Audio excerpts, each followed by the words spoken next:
ಗರ್ಭಗೃಹದ ಒಳಗಡೆ 7 ತಲೆ ಸರ್ಪ ಇದೆ. ಅದು ಗುಹೆ ಒಳಗಡೆ ಮಲಿರುತ್ತೆ. ನಾವು ಪೂಜೆ ಮಾಡೋಕ್ಕೆ ಹೋದಾಗ ನಾವು ಸ್ನಾನ ಮಾಡಿ ಶುಚಿತ್ವ ಹೋಗಬೇಕು. ನಮ್ಮ ಲೋಪದೋಷ ಆದಾಗ ಸರ್ಪ ಬಂದು ಈಚೆ ಮಲಿಕೊತ್ತದೆ, ನಮ್ಗೆ ಅವಕಾಶ ಇರಲ್ಲ, ಬೇರೆ ಜಂಗಮನ್ನು ಕಳಿಸ್ಬೇಕು. ಆದ್ದರಿಂದ ಶುಚಿತ್ವ ಬಂದು ನಾವು ಪೂಜೆ ಮಾಡ್ತೀವಿ. ಅದು ಸರ್ಪ ಯಾವುದೋ ಒಂದು ಟೈಮಲ್ಲಿ ಬಂದು ಕಾಣಿಸ್ಕೊಳ್ತದೆ. ಈ ನಮ್ಮ ದೇವಸ್ಥಾನ ಸುತ್ತಮುತ್ತ ಸುತ್ತಾಡ್ತಾ ಇರುತ್ತೆ. ಒಳಗೆ ಸುರಂಗ ಇದೆ, ಸುರಂಗದ ಒಳಗಡೆ ಹೋಗಿರುತ್ತೆ ಬರುತ್ತೆ.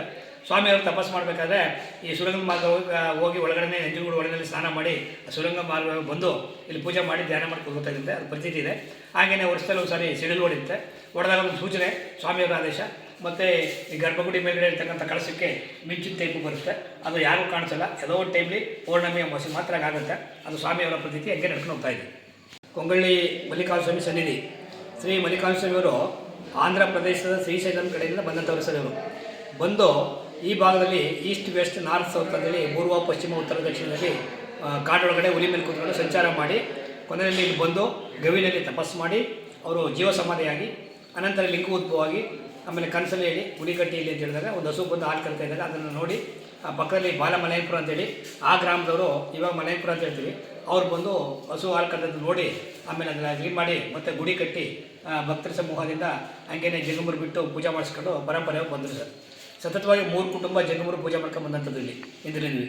ಸೊ ಇತ್ತೀಚೆಗೆ ತಮಿಳುನಾಡಿನ ಮುಜರಾಯಿ ಇಲಾಖೆ ಒಂದು 30-40-50 ವರ್ಷದ ಈಚೆಗೆ ಮುಜರಾಯಿ ಇಲಾಖೆ ತಾನು ಕಟ್ಟಿಕೊಂಡು ತಕ್ಕೋದು. ತುಂಬ 99 ಭಾಗದ ಭಕ್ತರು ಕನ್ನಡಿಗರು, ಎಲ್ಲ ಕನ್ನಡಿಗರಿಗೆ ಬರ್ತಕ್ಕಂಥವ್ರು ಬಂದು ಪಂಚಾಮೃತಾಭಿಷೇಕ, ಉಳಿವರ ಉತ್ಸವ, ಅಷ್ಟೋತ್ತರ, ರುದ್ರಾಭಿಷೇಕ ಮಾಡಿಸ್ಕೊಂಡು ದೇವ್ರ ಪ್ರಸಾದ ತಗೊಂಡು ದೇವ್ರ ದರ್ಶನ ಮಾಡ್ಕೊಂಡು ಇಲ್ಲಿಂದ ಬೇರೆ ಕಡೆ ಶ್ರೀಶೈಲ ಕಡೆಗೆ ಹೋಗ್ತಾರೆ. ಅದೇ ಥರ ನೋಡಿ 4-5 ಗ್ರಾಮದವರು ಬಸವಗಳು ತಗೊಂಬಂದು ಪೂಜೆ ಮಾಡಿಸಿ ಇಲ್ಲಿಂದ ಪೂಜೆ ನಂತರ ಬಸವಗಳೀಗ ಶ್ರೀಶೈಲ ತಗೊಂಡೋಗಿ ಅಲ್ಲಿ ಪೂಜೆ ಮಾಡಿಸಿ ಅಲ್ಲಿ ಪ್ರಸಾದ ಮಾಡಾಕ್ತಾರೆ. ಪ್ರತೀತಿಯನ್ನು ನಡ್ಕೊಂಬಂದಿದ್ದಾರೆ. ಇದಕ್ಕೆ 1550 ವರ್ಷಗಳಿಂದ ಇತಿಹಾಸ ಇದೆ ಸರ್. ಇದು ಕಲ್ಲಿನಲ್ಲಿ ದೇವಸ್ಥಾನ, ಶತಮಾನಗಳಿಂದ ಹಂಗೆ ಕಾಪಾಡ್ಕೊಂಬಂದಿದ್ವಿ.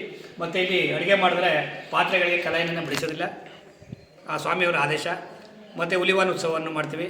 ದೇವರಿಗೆ ಪಂಚಾಮೃತ ಅಭಿಷೇಕ, ಹಾಲಭಿಷೇಕ, ಕ್ಷೀರಾಭಿಷೇಕ, ವಿಶೇಷವಾಗಿ ಮಾರ್ಚಿ 2, 3, 4 ತಾರೀಕು ಜಾತ್ರೆ ಇಟ್ಕೊಂಡಿವಿ, ಆರಾಧನೆ ಅಂತ ಹೇಳ್ತೀವಿ. ಅದು ಇತ್ತೀಚೆಗೆ ಆರಾಧನೆಯೀಗ ಮಲ್ಲಿಕಾರ್ಜುನ ಸ್ವಾಮಿ ಆರಾಧನೆಯನ್ನು ಜಾತ್ರೆ ಅಂತ ಹೇಳ್ತೀವಿ. ಆ ಜಾತ್ರೆನೀಗ ಸೋಮವಾರ 18 ಗ್ರಾಮದ ಭಕ್ತ ಮಹೇಶರೆಲ್ಲ ಸೇರಿ ಕೊಂಡೋತ್ಸವ ಮಾಡ್ತಾರೆ. ಮಂಗಳವಾರ ಬೆಳಗ್ಗೆ, ಸೋಮವಾರ ರಾತ್ರಿ ಕೊಂಗಳಿ ಗ್ರಾಮದಲ್ಲಿ ಹಾಲಿನ ಉತ್ಸವ, ಮತ್ತು ಮಂಗಳವಾರ ಬೆಳಗ್ಗೆ 7 ಕೊಂಡೋತ್ಸವ. 18 ಗ್ರಾಮದವರು ಎಲ್ಲ ಸೇರಿ ಅನ್ನದಾನವನ್ನು ಮಾಡ್ತಾರೆ. ಪಾಯಸ, ಕಳ್ಳ ಉಳ್ಳಿ, ಅನ್ನ ಸಾಂಬಾರನ್ನು ಮಾಡಿ ದೇವರಿಗೆ ಕೊಂಡೋತ್ಸವ ಆದ ತಕ್ಷಣ ಬೆಳಗ್ಗೆ 7:30ಕ್ಕೆ ದೇವರಿಗೆ ನೈವೇದ್ಯ ಮಾಡಿ ಅನಂತರ ಭಕ್ತರಿಗೆ ಅನ್ನದಾಸೋಹ ಮಂಗಳವಾರ ದಿನ.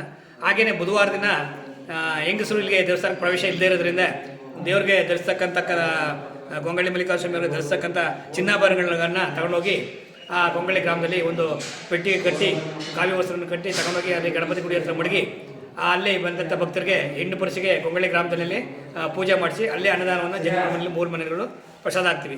3ನೇ ದಿನಕ್ಕೆ ದೇವರ ಆರಾಧನೆ ಜಾತ್ರೆ ಮುಕ್ತಾಯ ಆಗುತ್ತೆ. ಅದೇ ಥರ ಪರಂಪರೆಯನ್ನು ನಡೆಸ್ಕೊಂಡು ಬಂದಿದ್ದೀವಿ ಸರ್.